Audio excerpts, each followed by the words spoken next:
G'day everybody. Unfortunately, it's time for some of my trees in my orchard to go.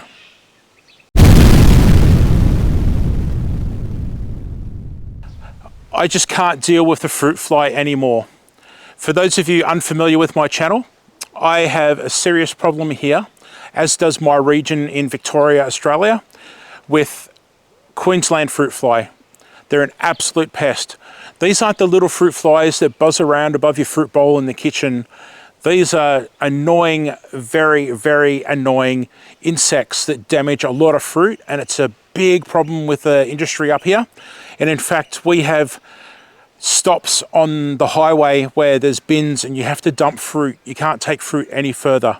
But anyway, in my case, I've been trying for a number of years now to bag my fruit, buy traps, you name it, and really for the amount of fruit that I successfully get off the trees each season, it's just not enough compared to the price I'm paying for fruit fly traps and the liquids that go in them and the amount of time that I spend standing at the tree with exclusion bags and tying bags around the fruit, only to go back later in the season and see that the fruit flies have landed on the bag and stung the fruit inside the bag through the netting, and then opening up that beautiful, what you think is going to be nice, fresh fruit, to find it full of the larvae, little white worms wriggling around and just ruining the fruit from the inside.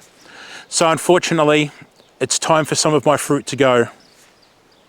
The first tree I'm getting rid of is my big peach tree. It's a beautiful O. Henry peach, but unfortunately I can't keep up with it. So that's coming out, and I've already got another one, espaliate against wire, growing flat, and I'll be able to keep control of that. It's not as much work. So I will still have peaches in the property, and don't worry, I'm not, when I say getting rid of the tree, it's actually going to my in-laws. I've dug it up. It's getting transplanted at my in-laws, and hopefully they can enjoy it better than I can because they don't have fruit fly in their area where they are. Two more trees have gone, and they're both in apple.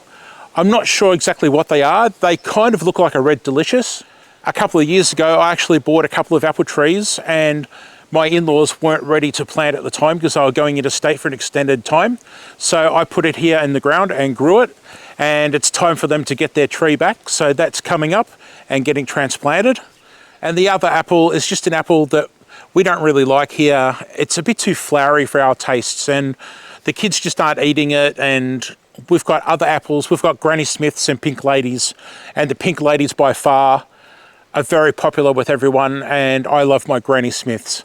So that one's going, and again, the in-laws are getting those two trees, and they've been dug up and transplanted and will happily live over at my in-laws' house. I'm very lucky here because I live on a beautiful inland island in northern Victoria, Australia. So my soil where my orchard is a sandy soil.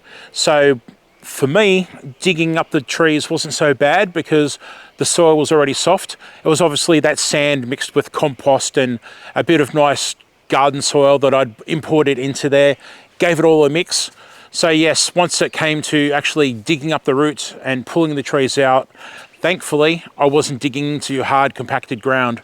It really was a pleasure to get in there and dig and get them out and not have too much trouble at all. I have to admit, it's really nice to walk into the orchard and have that extra space in there. Just a simple thing like getting to the garden tap that's in there.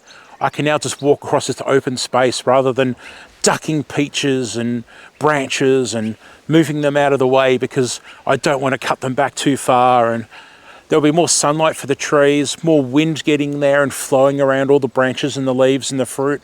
So yep, it's a good thing, I think.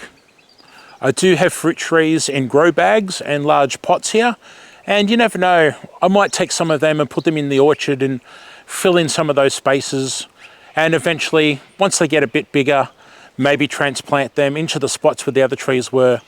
But hey, I've got plenty of time to work that out, so we'll see what happens.